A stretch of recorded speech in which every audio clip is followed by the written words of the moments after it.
Hey everyone, welcome back to the Sports Psych Show. Thanks so much for joining me. Now today I'm honoured to be speaking with Andrew Wood and Rory Mack. Guys, welcome to the Sports Psych Show. Hi Dan. Thank you. Pleasure to be here. Delighted to have you on. Now, I think to get us started, why don't you both introduce yourselves to the Sports Psych audience? Andrew, why don't you go first? Yeah, so my name's Andrew Wood and I am primarily a sports psychologist. I probably spend 2/3 of my time at the moment working with universities, whereas I'm a researcher and teacher. So I study the influence of humans' core beliefs on stress, emotion, and how it allows them to overcome difficult circumstances in which we find ourselves, with the links to performance and psychological well-being. And I guess I spend the other time working as the lead sports psychologist for the blind para-football squad. And I've probably been doing that for the past 3.5 years now, and I've probably been training and practicing for about 6-7 years. So I've got a bit of an academic focus, but also I see myself as a practitioner at heart. Awesome, brilliant. And Rory? So my name is Rory Mack, and I'm based at Sheffield Hallam University, where I've been for about 12 years now. I'm a post-Viva PhD candidate, right in the last few months of finishing up my thesis and graduating from that. My PhD is on the use of an approach called Motivational Interviewing in sports psychology. And for the last 8 to 10 years, I've had a role in a range of different areas, from elite sport to exercise and physical activity, and more recently more mental health, both inside and outside of forensic settings actually. So a range of experience over the last few years while I've been finishing off my PhD. Brilliant. Now, I've asked you both on the Sports Psych Show today because I want to run through a paper that really tapped my interest, a research paper that you've written alongside the very great Dr. Martin Turner, who came on the Sports Psych Show way back when. I think it was episode number 5. And this paper is entitled Developing Self-Determined Motivation and Performance with an Elite Athlete, Integrating Motivational Interviewing with Rational Emotive Behavioural Therapy. Now, I know for a lot of people that will be like, whoa, what is that all about? But I think in very, very simple terms, we've had Professor Stephen Rolnick on the show. We've had Dr. Jonathan Fader on the show talking about motivational interviewing. And Rory, you mentioned it there. And as I mentioned just before, Martin Turner's been on the show to talk about Rational Emotive Behavioural Therapy. And what we're going to do is we're going to break down this paper. We're going to bring out some key themes from the paper and make it relevant for coaches, for coaching, as best we can without losing the integrity of the sports psychology piece. So I think to get us started, give me a bit of background, guys. Andrew, Rory, whoever wants to go first, give me a bit of background with regard to this paper. Where did it come from? What's the history here? And why did you want to study this area? Yeah, so I guess as a practicing psychologist, I had a call from a client and he was basically said, look, I want to start working together. But the key bit around that was I want to start working together again, because a year previously we'd worked together and this client had actually disengaged, or the session just sort of dissipated after about maybe 2/3 of the way through. So, he contacted me. I was probably driving, I think. I remember it quite vividly. He said, look, hi, Andrew, you haven't been there for me in a while. I just want to, get started again or make a big deal out of this. And I said, of course, that's fine, because it gave me an opportunity to have a second go at it. I was still relatively new to the training process then, so you make a few mistakes along the way. But also, there was that thought within me that said, perhaps I look at myself and my practice. How am I practicing to bring around change that are those I work with?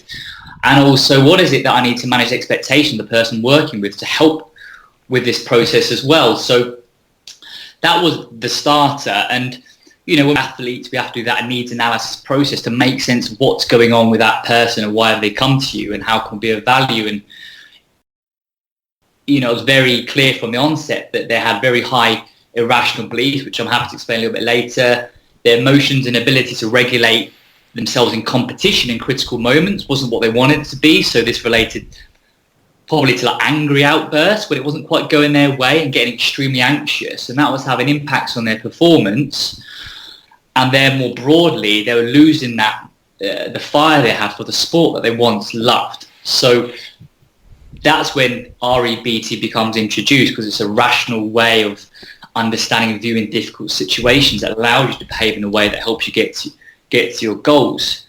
That in itself is a big program to try and deliver. So I'm thinking, what can I do to help that stick, help the engagement, and not make the same mistakes of the past? And that's where motivational interviewing would be the communication framework and the relational framework I could use to help that process. And I think, I'll speak on behalf of Roy a little bit here. We always talk about that a lot of the papers you come across will tell you what they did and what the outcomes were, but very little in terms of the how. What is the person saying? What are the good bits? What are the bits which are challenging, which is reality? And I guess I'm certainly coming at the angle of applying this framework, not from the expert who's done 30 years in it, but I've got an idea on it. I want to start applying it and using it to my benefit, because that's the reality of how people use this approach, I guess. So hence why I contacted Rory, and then, we thought, let's do this properly if we can. So what I hear you saying there, Andrew, is basically you've had a former client get back on the phone to you and go, okay, I want to restart this. And in your mind, you're thinking, okay, great, fantastic. However, the efficacy of what you were doing, you've examined that and you've kind of thought, okay, I potentially want to introduce another approach here alongside my approach of Rational Emotive Behavioural Therapy, REBT, to be able to build that relationship, build that practitioner-client trust, if you like. And motivational interviewing was the approach that you wanted to not so much bolt on, but include into the process. I think that's a neat segue coming to you, Rory, because I would like to put some more meat on the bone in terms of, what REBT and then what MI are. So, Rory, could you introduce us to motivational interviewing? Yeah, sure. So technically it's been described in a number of ways. Technically, I suppose it's a psychotherapeutic approach or a counseling method.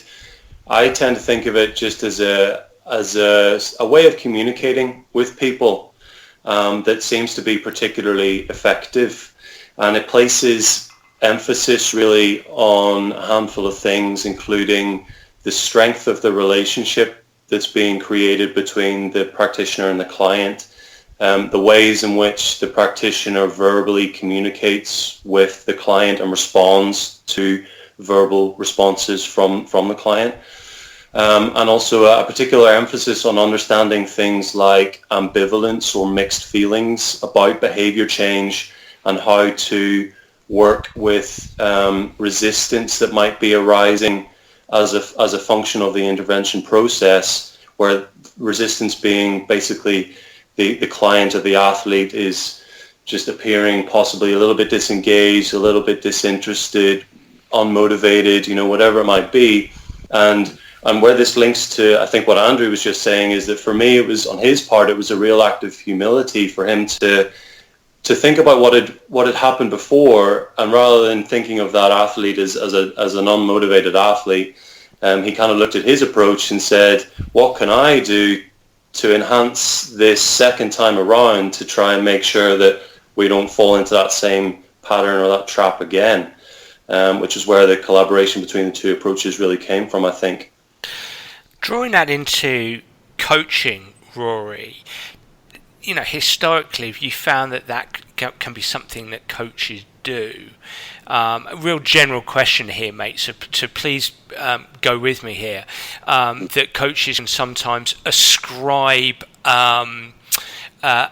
poor behaviour to a lack of motivation on the part of the client, and it's their fault. They attribute it to them rather than saying, well, what am I doing? What can I do?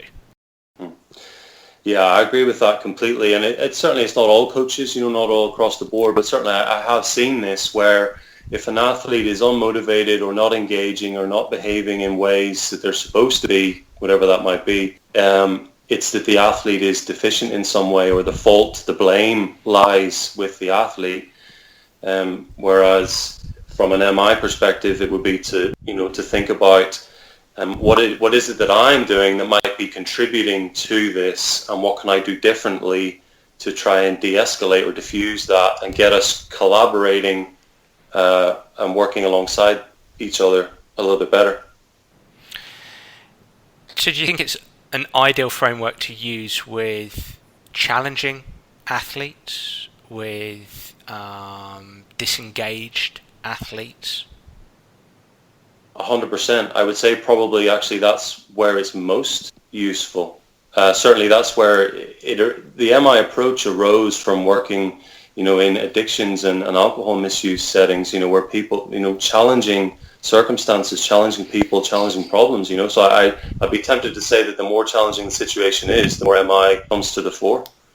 And coming back to you, Andrew, just getting a brief introduction on REBT, which my understanding REBT, Rational Emotive Behavioural Therapy, could be considered as a more active directive approach than motivational interviewing? Yeah, I think you're pretty close there. I think REBT, it sounds like a mouthful, and like MI, it comes from the clinical settings originally. But the actual principles it's based upon come from ancient philosophy and the idea that people are not disturbed by things but the view which they take of them. And what it does is really focus on people's core beliefs. So these aren't the sort of things you think about on a day-to-day basis. These are sort of underpinning, and they're only triggered when you approach a situation that's really important to you and something slightly thwarts your goals. And everyone experiences those situations, and certainly so in sport. So we look at understanding how the irrational beliefs will lead to emotions and behaviours which are going to be unhelpful and take you away from what you want to achieve, and the rational alternative, which allows someone to think in ways that leads to healthy emotions but and also adaptive behaviours. And I think the critical thing to say about this approach is that it doesn't promote this cheerleading response where you're going to be positive when you're faced with adversity, but the difference is what's healthy and what's an unhealthy response to a situation. And we know that healthy response allows people to respond quicker, still with negative emotion, because they're really powerful to allow you to do things that you want to try and achieve, but hopefully at a more swifter rate, and you can achieve more positive emotions quickly. So it's a quite broad approach to practice, and it brings quite meaningful change, but within that you have to try and really work closely with an individual, and it's got that view that it's very directive. That means that they're telling them that they're irrational. You as a practitioner are rational, therefore you need to listen to me. So there's plenty of traps to fall into where someone, and you're talking at them and you're saying be more rational, and they'll shut down. So I think just listen to Rory there, Dan. There's this, I'll fall into traps, especially early days, around this thing called psychological reactance, where by the way you talk to someone, you like compromise their own volition, their autonomy. And I've got a 2.5-year-old, and I've started seeing it already. The way I talk to him, he's already saying, you're challenging my autonomy now, so I'm going to purposely keep hitting the spoon on the table, and I'm trying to exercise that. And that still carries on. It certainly does carry on to adulthood. So it's just being mindful of that and the way you talk to people. And I think being direct with people sometimes is great, and that's the right thing, but that's the plan A. And it's like, well, what's your plan B if that doesn't work? And I never had plan B when I'm first starting as a practitioner. I was just going in with I'm expert, you want to get better, just listen. And it sticks sometimes, and other times it certainly didn't stick. The real feel of I insist, you resist there with your parent-child relationship. We won't go into that too much detail. So what I love about what I'm hearing, and please come back at me if you feel I'm incorrect or wrong here, is flexibility. The word flexibility is coming through to me here, because I'm hearing about two different but related approaches to change, to behaviour change, and perhaps first to change talk. And if we think about the coaching world, that's what we want, don't we? We potentially want to create change talk at times, and we certainly, coaching is about behaviour change, isn't it? And I hear Rory talk about motivational interviewing, and perhaps that softer approach, if that's the right word, and I might be using the wrong word here, but just using empathy, using linguistic tools to enable people to come up with their best solutions. And then I hear about the REBT approach, which might be a bit more active in terms of helping people uncover what their irrational thoughts are. So there feels a complementary approach, but also different as well. There feels like when you amalgamate the two together, that you can be a little bit more flexible with your approach. My rambles be a fair thing to say there. Yeah, no, absolutely. And I think from the onset, that's the view you get of both approaches. They are complementary, but whenever you look back into any of the literature with therapies as a whole, it always consistently says that you need to look after the therapeutic relationship all the time. And that's only then, that's the foundations of what you're doing thereafter. And also, I initially had the perception of MI being a slightly more fluffy approach. Actually, it's probably perhaps the opposite. It's just that you look after the relationship while maybe telling some really important truths to people. So actually, the more they come together.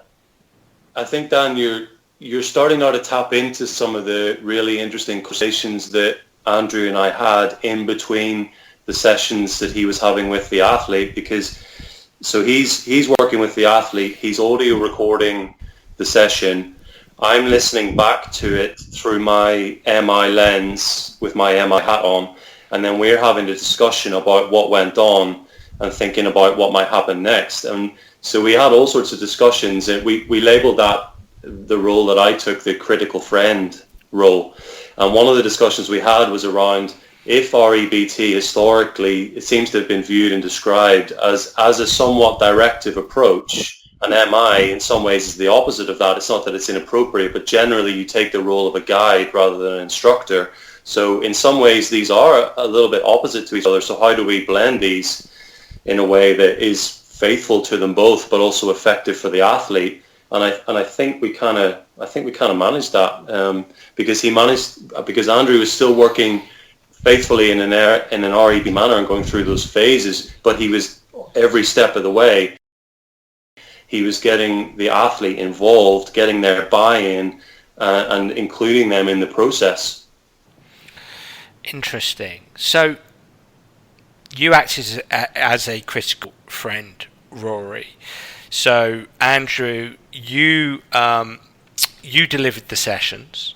You sat down with this. This person was an elite athlete, an adult elite athlete. Would that be right in saying? Yeah. So the official title was nationally ranked.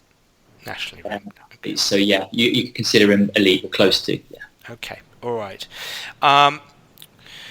So what did that process look like? The paper takes us through 8 sessions, and I think a really, really good way to unpack the relationship between REBT and MI and how you went about this, Andrew, and Rory, what you were listening to, critiquing and speaking or talking to Andrew about in between sessions. Let's go from session 1. Always feels like a good place to start. So take us through the first couple of sessions, Andrew. How did that start? What was the process there? And we can build from there. Yeah, so as part of session 1, you're still collecting information on what you want to probably be working on. So I didn't jump straight in and feel that need to offer a solution straight away. It's about gathering data, and there was lots of skills that MI offered that allowed me to do that to make sure I didn't miss anything as such. So there's the core skills within MI with around open questions, affirmations, reflections, summaries, and I'm really trying to make sense of their position in their world. And fundamentally, that approach is saying, is the approach I'm going to take going to be the right one? Is there anything I need to be particularly conscious about or aware of? Are there any signs, perhaps? I'm not saying I was good at spotting the signs, but I'm trying to look out for the signs, whether they're completely ready to make the change or not. And when can I start applying this intervention, which we know is going to be a relatively long, and maybe sometimes difficult process, and I know I've got confidence that's going to stick and they're going to engage in that, because there's some of the stuff that you're going to be doing about challenging someone's core beliefs takes some real honesty to look at yourselves and, with that humility and openness. So it was essentially exploring that process and hopefully trying not to jump in too early with a solution, because as sports psychs, especially early ones, you're always trying to give them that answer straight away to try and prove your worth. But actually, you got to play the long game sometimes and make sure what you do apply is going to be effective. Interesting. Can I just take you up on your last point there? Historically, have you found that to be a bit of a mental wrestle for yourself, Andrew? This notion of, as a psychologist, I feel like I have to give an answer quickly to be able to show competence, to establish a relationship, rather than playing the long game and just gathering information. Yeah, it's a really good question, Dan. I think there's a time, it's not about when you give information straight away or when you play the long game. It's knowing when's the right time to give the information straight away, when you need to explore further and take your time. And that's the skill and the confidence I think you develop over time, because some athletes are there, they want your expertise, they see the expert, they say, I want to help with this, tell me. And that's the point where you don't stop and start, slow things down a little bit. You can give them that. So it's that balance, I think. So Rory, what I hear you saying is in that first session, he's gathering in information and he's using MI skills of open-ended questions, affirmation, summarising back what he hears. One word that comes to mind, one skill, if you like, that comes to mind here is listening. And again, I'm coming from a coaching perspective here. The capacity to ask questions, affirm what you're hearing, requires a great deal of, or an ability to listen. Yeah, you're absolutely right. This is kind of the conversation we had going into this first session, which was what's from an MI perspective anyway, what's the focus here? And we were kind of looking at it, assuming that this block of work would be kind of MI heavy at the beginning, and that would taper in favor of REBT intervention work, right? So the conversation we had prior to this session was, okay, so you're going to be doing a lot of listening and a lot of reflecting. Yeah, those attentive, reflective listening skills. And the focus here is going to be on really engaging with this person, demonstrating that you're understanding their perspective, gathering information, and really focusing on laying the foundation of this relationship that you're trying to build in order to progress to do the intervention work that's potentially going to help with the issues that he's presenting with. So what I hear you say, and again, I'm looking at the world from a coaching perspective as well as a psychologist perspective, is that when a player has a specific challenge and maybe is standing in front of the coach and wants to engage in a conversation, what I know about MI is, I think you guys talk about a writing reflex. That reflex to want to put something right, tell that player what to do. This is how you're going to deal with this challenge. But I love what you said about understanding perspective. Stop, wait, ask the questions, affirm what you're hearing. Would that be fair? Absolutely, yeah. Steve has this phrase that I love. He talks about the itchy right reflex. Okay, and it's this idea of having to kind of mentally sit on your hands.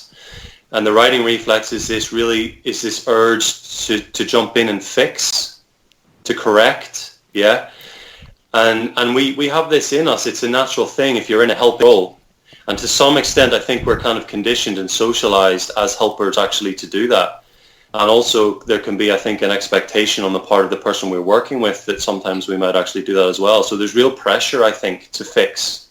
So you got to sit on your hands a little bit, withhold that urge, and see if you can tap into them as a resource first of all, and then it becomes about collaboration in terms of, okay, well, here's what I know and I can fill in the gaps to enhance what you know.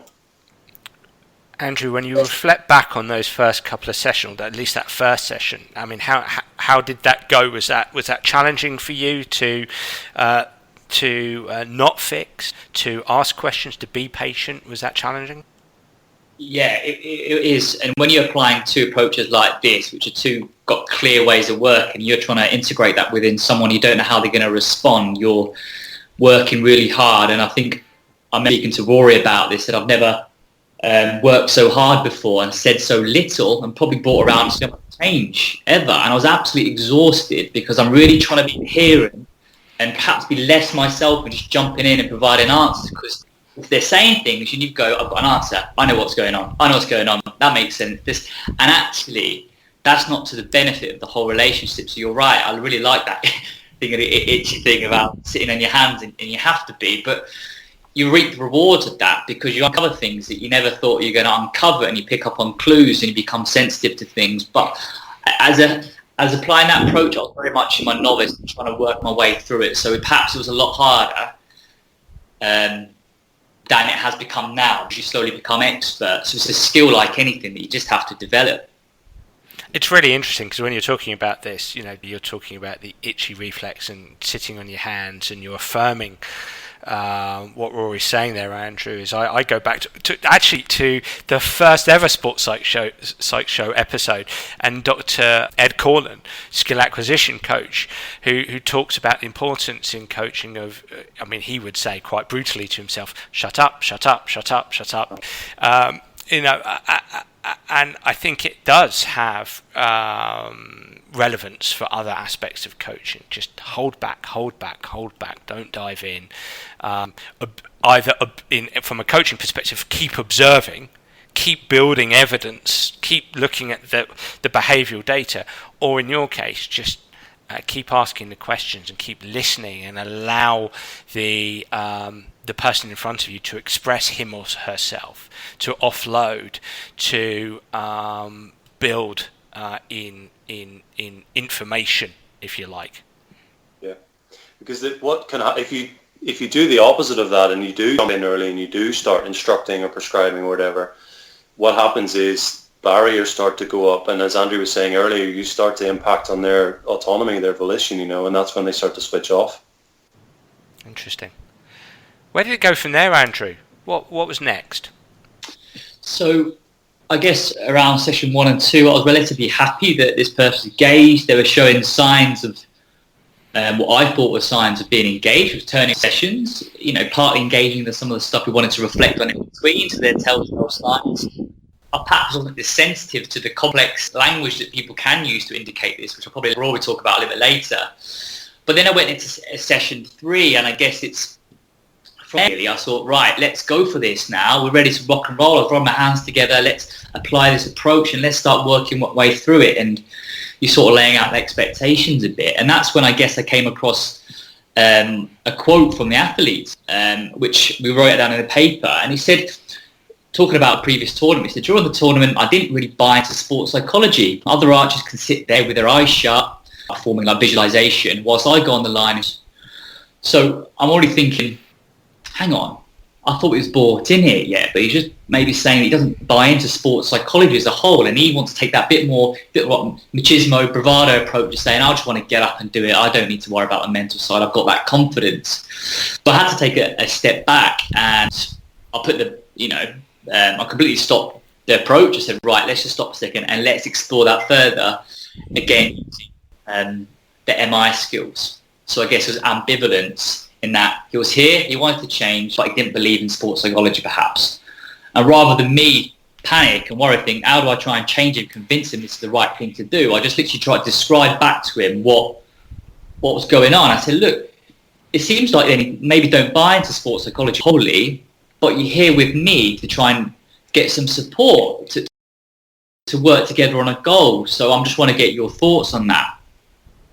And from that opened the conversation, whereas previously I would have said, obviously this is important to you, and I try to convince him that this is the right thing to do. And as soon as you start doing that, you're in a tricky situation, I think, and that's the difference between the two approaches, perhaps.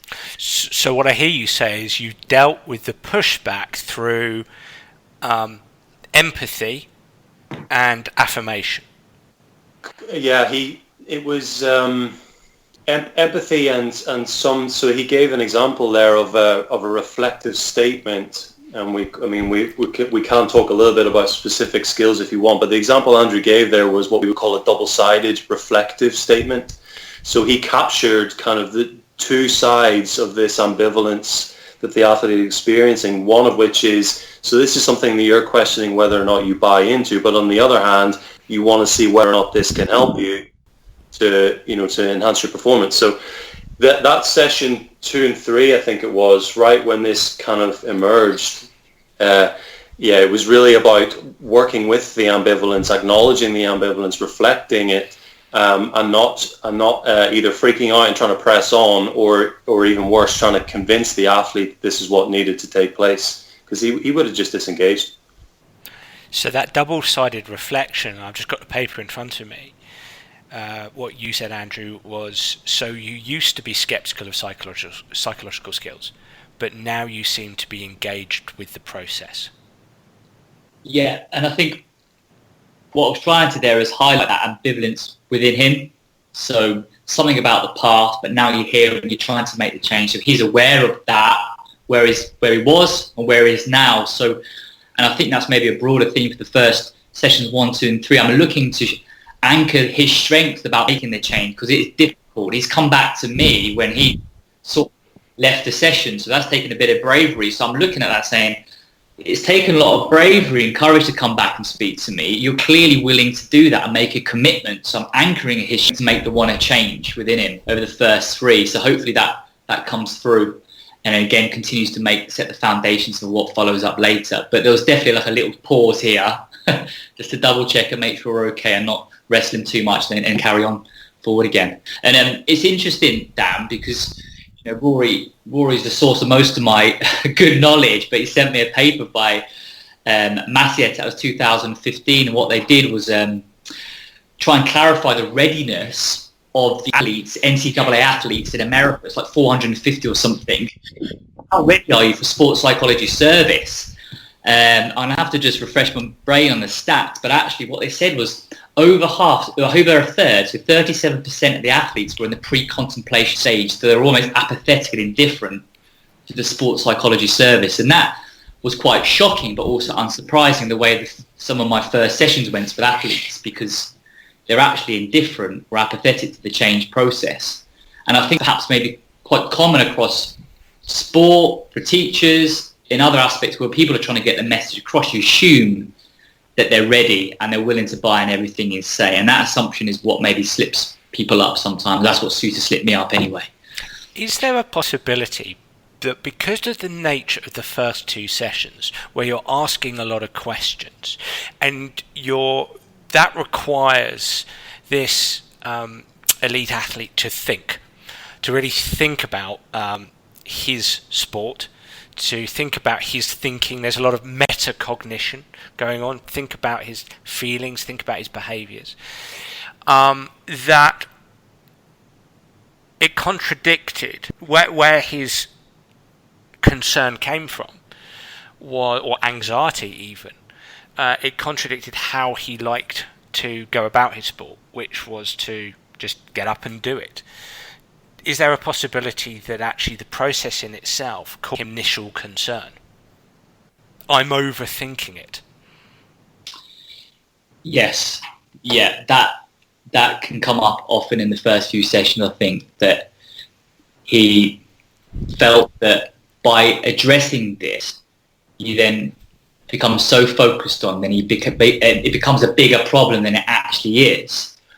But I guess it's the expectation management at the beginning that often, if you want to have simplicity, and when you do things in competition, you often have to have that complexity of understanding underneath it to then make it simple again. So that is the sort of information I would have liked to have given at the beginning, and which I might well have done, but I'd have given that information away, which kept them involved in the process. So I said exactly what I said to you then, but then asked his opinion on it. So what do you think about that, and how does that sit with you? Because that seems to be something you're trouble with, or maybe like an issue for you.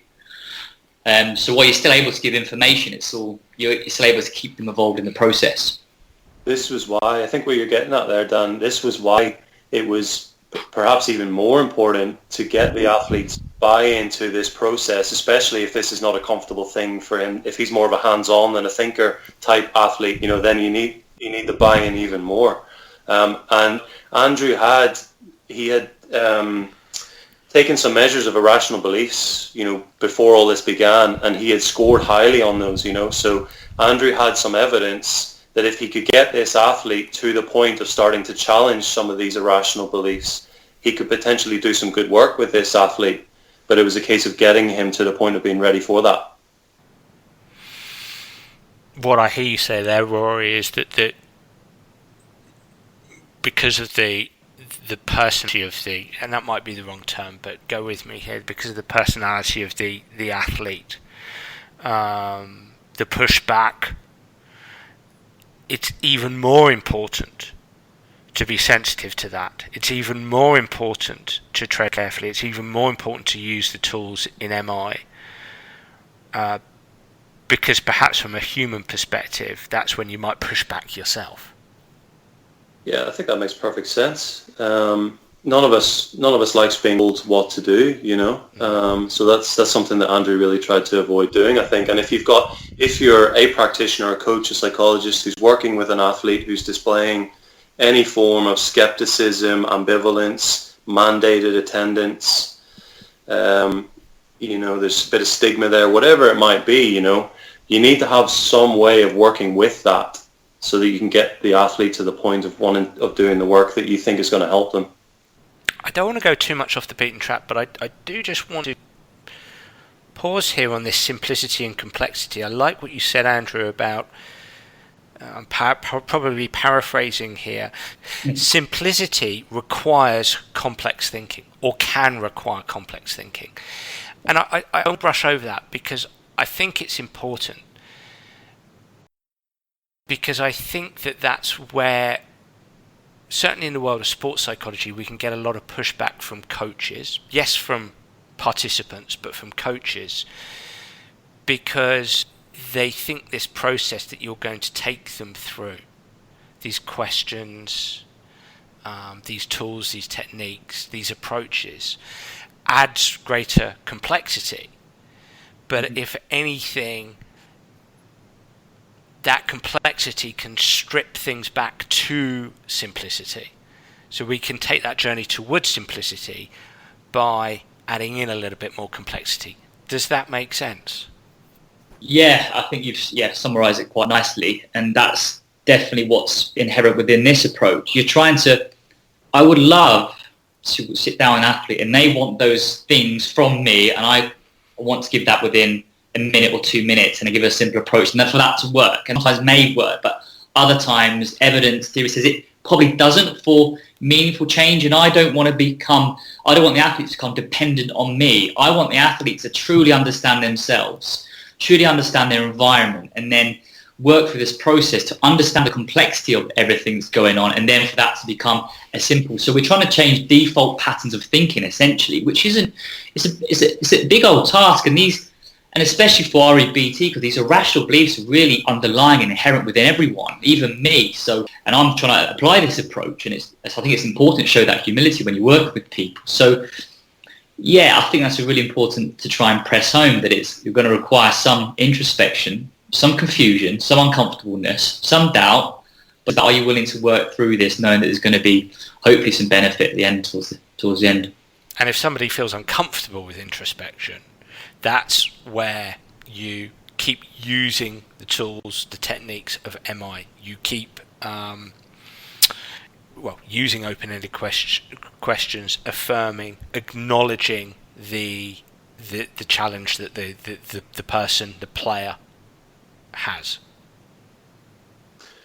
Yeah, I would say so, Dan. It's not something to back away from. It potentially, it's something to be acknowledged and worked through.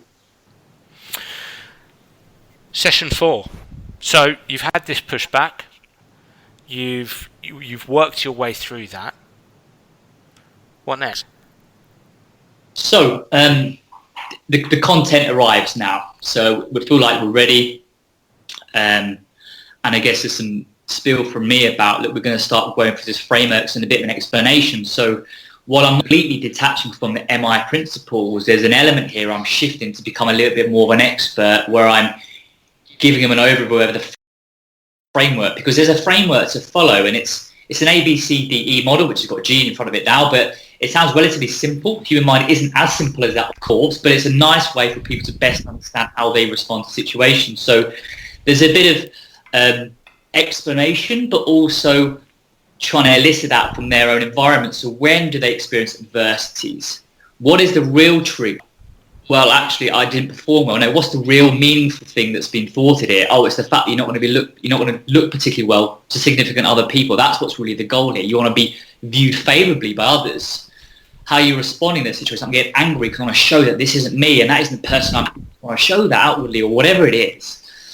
And then we start eliciting the beliefs. So what are you telling yourself in that moment that is leading you to feel the way you do? And let's agree together that isn't helping you get what you want to achieve at the moment. So there's probably a different path, a different way of responding that we want to both try and help you find. And there's this view of this approach that the situation, well, by admitting that we have emotional responsibility, that the adversity has no impact on our emotion. Of course it does. It's the trigger. But it's the situation combined with what we tell ourselves about the situation, which then leads us to how we respond. So we are in part responsible, hence for the same situation, respond very differently because there's something going on in our brains. And that was the key message I tried to get across, but still keeping them involved rather than coming across like a lecture, I guess. If I can build on that, sorry, Dan. Please. The conversation that Andrew and I were having between these sessions was around things like, what will you be hearing from this person that will suggest that he is ready for you to progress to doing this? So from an MI perspective, we think about language of change. Change talk is something that I know has been talked about on your show before. So I was asking Andrew, what will you be hearing from this athlete that indicates he's ready? And he came back after that session where there'd been quite a bit of ambivalence and exploration of that. He came back saying that he had started to maintain a training diary, which is something he hadn't done for a while. And he had bought a book and began reading it about the psychological aspects of his sport, right? So as well as bits and pieces of virtually mobilizing change talk that Andrew and I discussed through, he's also now taking steps between sessions to start to implement some of this stuff, right? So Andrew now kind of has a green light at the back of his mind, thinking, well, he's displaying from an MI perspective, he's now starting to display readiness for what I might introduce from an REBT perspective.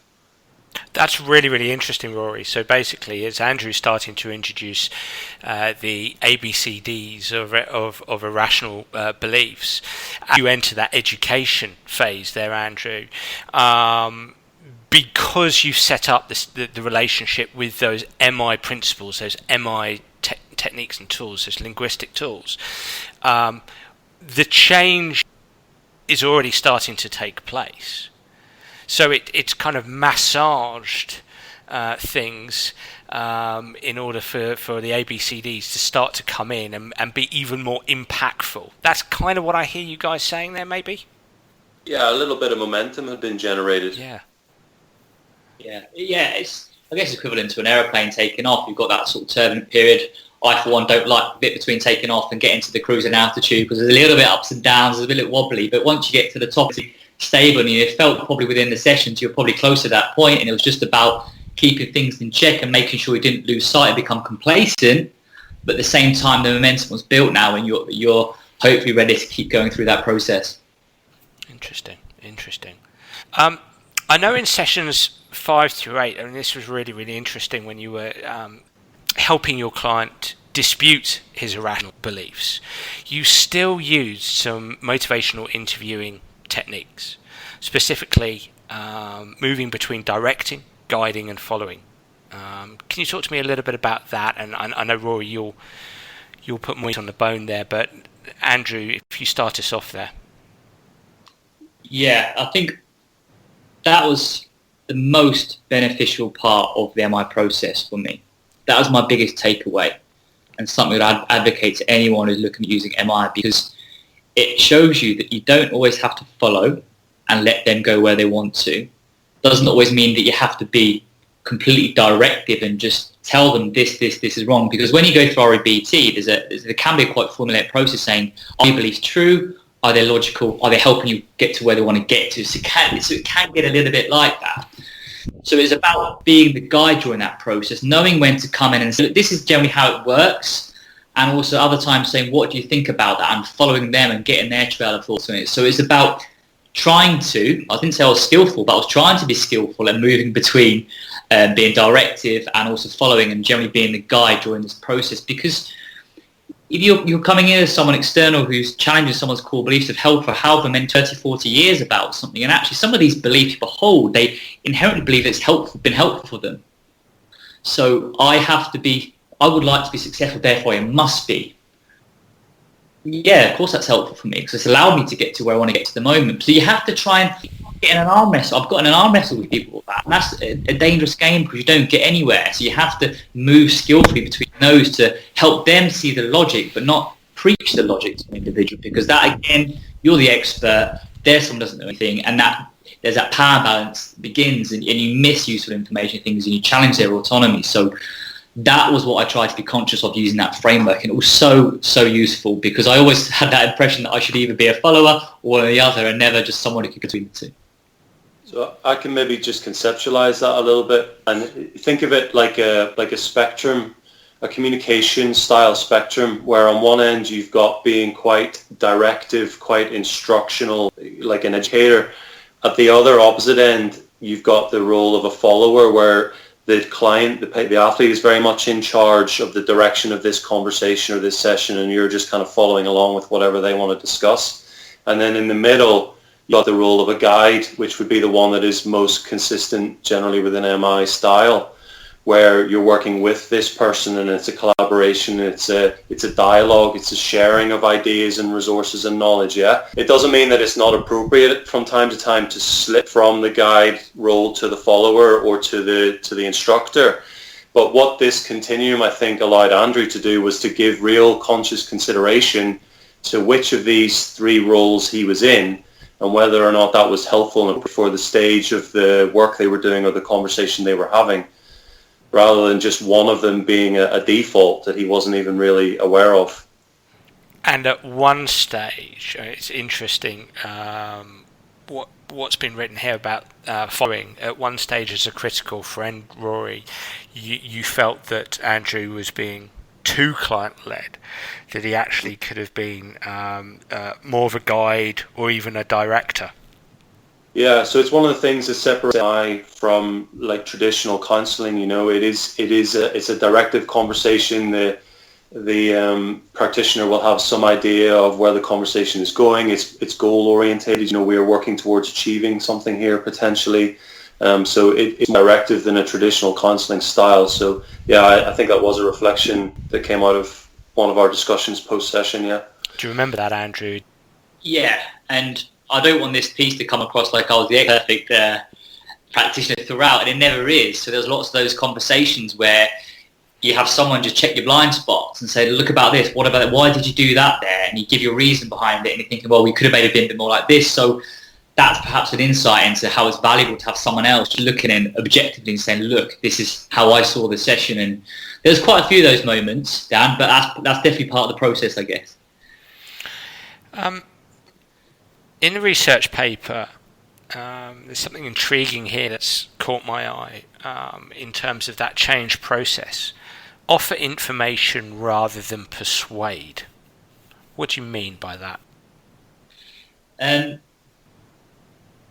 it's the idea that you're almost adopting that lecturer position. It's about saying, are you ready? From trying to ascertain if they're ready to listen to what you've got to say, and is it going to be useful, or are they going to shut off? And this particular person had his own mind and was very strong and independent. So are you just double checking? So we talk about asking permission. It might be something positive, it might be something negative. So sometimes these rational beliefs crop up, and you need to offer a concern and have a different conversation. So it's about, look, I've got a concern about maybe how some of the sessions are going, the direction we're taking it, and I just want to maybe air my thoughts on this, but also get your contributions afterwards. Would that be all right? Yeah, no, absolutely. And the client might be like, oh yeah, I'm really happy. Yeah, whatever. I trust what you say. So yeah, tell me anything. I appreciate you being honest with me. And then already then, whatever happens afterwards is going to be a fruitful process. And that is a really practical skill that I've never really used beforehand. And it's just really technical, so simple when you think about it, but it just gets a real quick win. And I think that's applicable beyond practitioners in sports psychology, coaches, teachers, whoever you might be. So he's referring now to a tool from the MI approach called, it's known as elicit, provide, elicit, or ask, tell, ask. And it's a tool for doing exactly what Andrew has described. It's not that MI is against advising or sharing information or expertise. It's a question of doing it when that's appropriate and doing it in a collaborative and autonomy respectful way. And this is a real simple tool for doing this that I think Andrew found quite useful. But what was really interesting for me over the course of my PhD was I came across a couple of papers from the very late 1990s, a seminal paper on this sports psychologist-athlete relationship that's led by Albert Petipas. I'm sure you'll know it. And then a commentary paper. And they outline the process that Andrew just described as a way of getting information across to an athlete in a respectful way, where you check what they know first of all, and then you share with them what you know, and then you see what they make of the information that you just shared and what they might do with that, how it might be useful. Between those two papers, they exactly describe that. And then here's this tool from MI that gives you a framework for doing it, so. You're asking permission and you're tapping curiosity. You develop your own language around it. I never actually use the word permission personally whenever I do this, but if effectively what you are doing, yes, is you're getting their permission rather to share, to go back to your original question, you're getting their permission to share the information that you have that you think will be helpful, rather than just telling it to them and persuading them or trying to convince them that they should do it.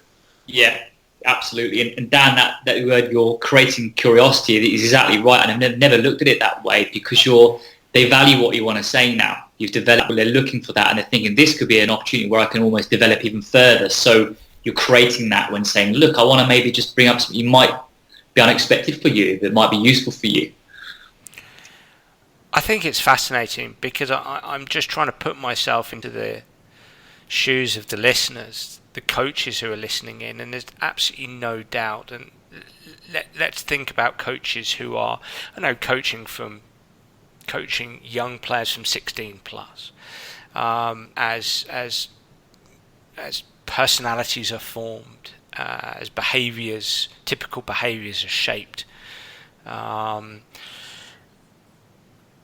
There must be so many instances where coaches bang against a brick wall because they want to help a player, or they want to change behaviour, but they don't, or they can't, or they find it enormously difficult because they're caught in this either fix it or insistence.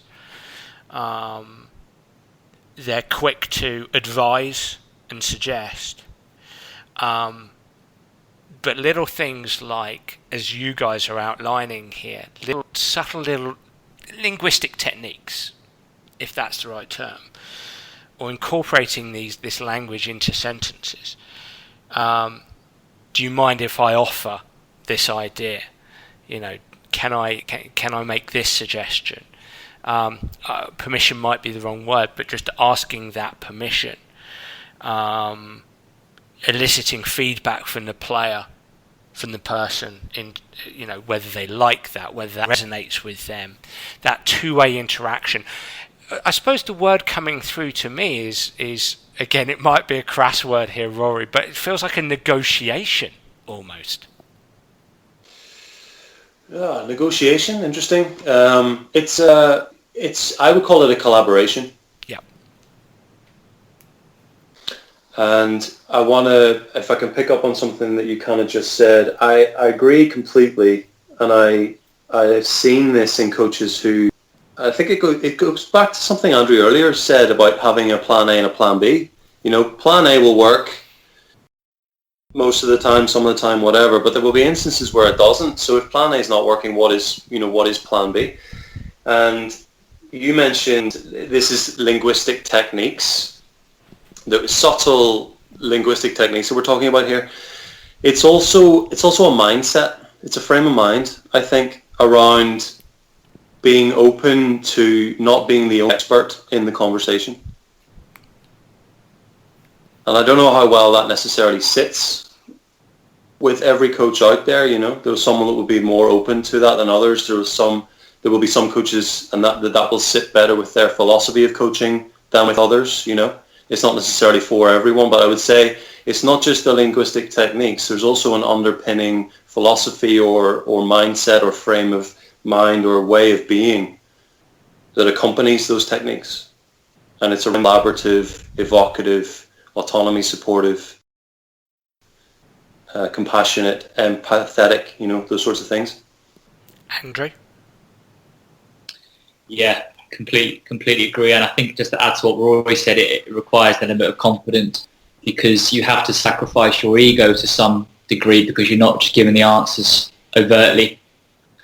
You're helping the other person come up with the answer sometimes, and sometimes you have to sacrifice how you view it externally by other people to get them involved in the process, because you belong to them. That's better for them to buy in, be responsible thinkers, have independent thought, and you're not going to become the crutch then, actually, over time. So, and I think just to add, sorry, Dan, is that sometimes psychology can seem as waffly, and what this does is you can quantify the technical skills you're using when communicating. You can record that and look back and go, I've done this many open questions, this many reflections, this many so you know what you're doing, why you're saying it. You can definitely ascertain how the engagement by just looking at the behaviours of the players, whoever you're working with, and you can formulate that loop and go back, look and go, I was a bit like this, a bit like that, and maybe I need to change it, and it's quantifiable. And that's something you don't really get when people say just be better communicators or building relationships important. It's like, yeah, I know it's important. What can I do then? Because I want to get better at it. I think I'm okay at it, but I want to be an expert, because anyone working with people has to be really good at communicating, really, really good. And the more I talk about communicating, the more you realise how difficult it can be. Could the dichotomy be summed up like this? A coach may well be an expert of their sport, but they're not an expert of the people in their environment. The people within their environment are the experts. And so there feels like two distinct but complementary mindsets, Rory, toolboxes as well, in as much as I'm an expert of my sport and that's my toolbox, and sometimes that's going to come into play. Sometimes I do have to insist. Sometimes there are non-negotiables. Yes. But when it comes to my people, actually the toolbox I really need to open is the box filled with, as you're saying there, Andrew, linguistic tools, but linguistic data. These things are actually tangible linguistic tools. Could we use that dichotomy? Well, so I have talked about that myself before. Yeah, the practitioner brings a lot of expertise in their area of study, application, but the person sitting in front of you, they are the expert on themselves and their situation and their perspective. And I would argue it's up to us to work really hard to come alongside them and understand all of that as best we possibly can. And I hate to use, I'll probably come back to you here, Andrew, I hate to use this term, so please excuse me, but difficult players. I don't like it, or difficult people. That's probably even worse, right? But if we were to go in the direction of personality science, I mean, when I've been engaged in organisations, and I'm talking about the adult elite level here, so professional sports, and I think about coaches scratching their heads, sometimes really moaning about certain players. This player does this on the pitch, and she just is changing. And I tell them all the time, and this person is late all the time, or this person engages in this behaviour, and it's really annoying and frustrating because they're so good at their sport, but they're not adapting to how we want them to be. I think these are the kind of tools that coaches need to use to be able to help those difficult, in inverted commas, players or people? Yeah, this is particularly for those difficult conversations with difficult players, difficult staff, difficult anyone really. But those are the difficult conversations where you get the most outcomes as well and the most benefits because you've seen a significant change, I guess. So, and I think it links to what Rory said about is having that mindset of, okay, I'm getting frustrated now. Let's try and really understand and be empathetic and understand what their position is. Am I trying to solve the wrong problem? Is it about not being professional? Is it about something else going on? If you don't speak to them and understand and get that clarity, you can still be challenging and assertive because you might be the head coach where he might be, but you have that collaboration. I'm trying to understand what's going on here because we've got the same goals. So what's going on and how can I be better support you? Because I know this is important to you. It's important to the team. So, and that's how maybe the conversation will go. And it's not an easy thing. And coaches are coaches because they're pretty good communicators. And I've seen lots of coaches and they're really good at communicating. But it's this proactively, how can you be even better for the even more difficult conversations where you're going to get even bigger gains, I guess. And, MI adds that sort of framework for someone to develop their communication skills even more so than what it already is. If I can add to that, Dan, I'm not even sure I buy into the idea of difficult people or difficult players. I just think there are certain approaches that evoke difficultness or resistance, and there are certain approaches that reduce that and are more helpful. So I'm not sure. I don't think I buy into the idea of a difficult. Rory, I'd agree with you. And it, coming back to you both there, what I wrote down there was to have the same goals. I think, Andrew, you said this. A player, a coach, they can both have the same goals, but they can have different worldviews as to how one achieves those goals. So it's incumbent on the coach, in my opinion, and I know I'm being really harsh on coaches, but this is what it's all about. It's being the best that we can be. But for me, it's incumbent on the coach. Coaching is having the skills to understand a player's worldview and accommodate that worldview. That makes sense. That makes sense to me. An appreciation that their worldview might be different from the coaches, which doesn't make it incorrect worldview. It just makes it a worldview, right? And we as coaches have to be able to work around that or work with it. Yeah. Mm-hmm. Yeah. I'm mindful of both of your times. So let's talk briefly before we finish about the conclusion of these interventions with this athlete. How did it go, Andrew? How did things conclude, for want of a less crass question? The conclusion to sessions are always strange. When do you suddenly go, right, you don't need me anymore? What's the actual markers you use? So, I was collecting data such throughout in terms of his beliefs, is the quality of his motivation with the sport. You're then looking at the performances, how they changed over time. And that gives you an idea where they've changed. And what we know when you change people's beliefs, it typically has a meaningful long-term effect rather than saying, just think more positively about the situation. But that's not necessarily always going to be effective because what happens 12 months down the line? What happens 18 months down the line? So the door was kept open, you contact each other less regularly and you still have similar conversations over time. And that's perhaps what MI adds at the end is how can you maintain and also consider the relapse prevention? I'll probably let Rory talk about this because you can assume that changing behaviours are difficult and you can assume there's going to be a relapse at some point. So once you're finished, you go sit back on your chair and go, I've done a great job, or the reality is how can I maintain that and hopefully make a meaningful change, not just a short-term change. Yeah, so there was kind of exit protocols, right? So things were set up in place so that contact was going to be maintained. If I remember correctly, Andrew, you switched from the face-to-face to remote support, but via text message, email, that sort of thing. So contact wasn't completely cut off. And that actually led to interesting conversations between Andrew and myself around Was he able to be, am I consistent in his communication when it wasn't verbal face-to-face? So is there a tendency to slip back into being instructive, directional whenever you're sending just a quick text message or whatever it might be? So we had some interesting conversations around that. And then obviously the measures that were being taken to kind of close off the intervention itself. So my final question, I don't know if it's a question or a statement. No, it is a question. Because we've used this term change of behaviour, and suddenly something dawned on me there. Is this about changing behaviour, or is this about creating a greater elasticity of behaviour?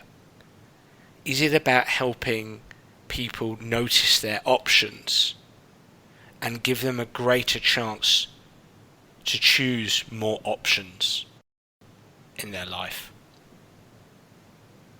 Yeah, the approach of REBT is about helping someone become better at regulating themselves. Because once they leave you and you stop working with them, they can understand what's difficult, what are the triggers, how do I think, and then how do I typically want to respond, and they can ways to try and change their beliefs about it. So it's ability to have that knowing that they understand themselves. Some athletes don't understand themselves at all, so that's the real first step. And then you give them the skills to then almost become pretty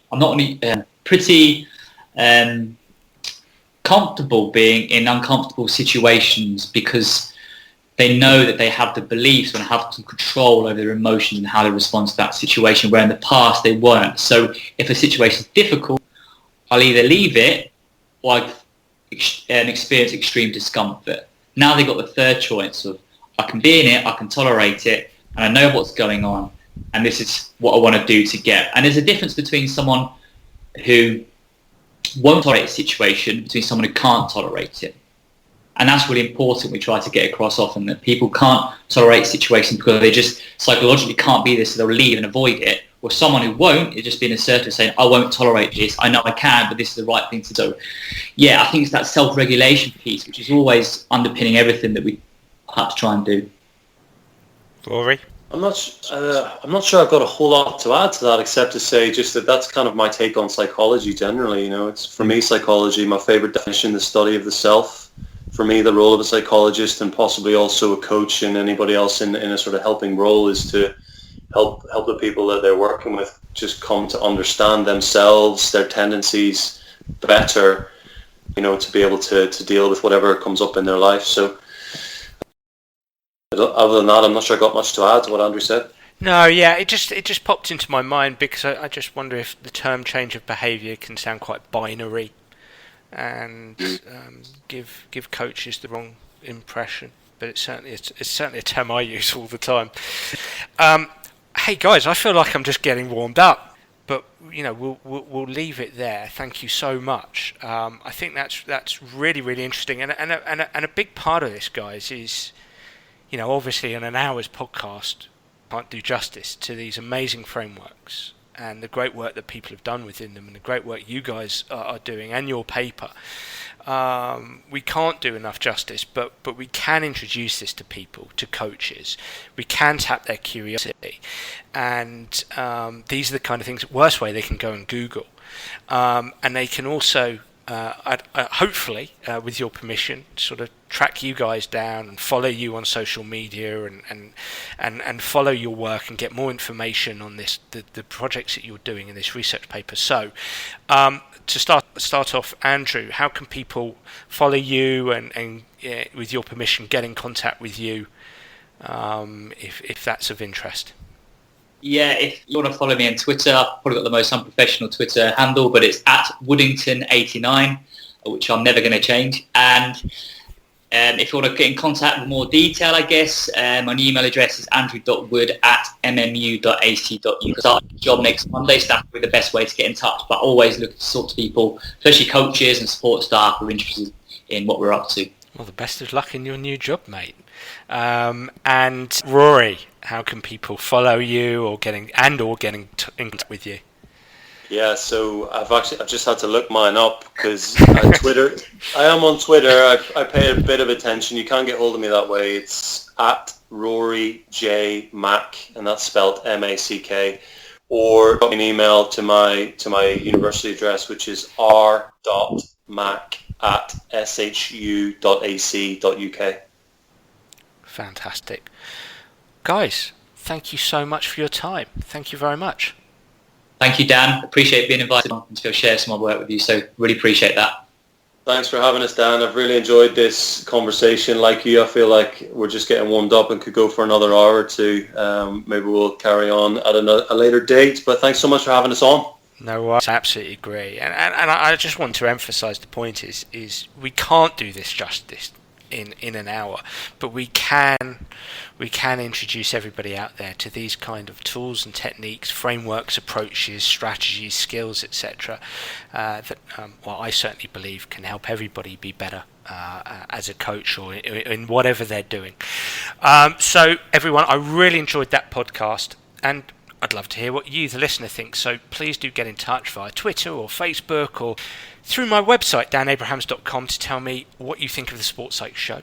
And if you do have any suggestions, I'd be delighted to hear them. I'm already looking forward to next week's episode. Bye for now.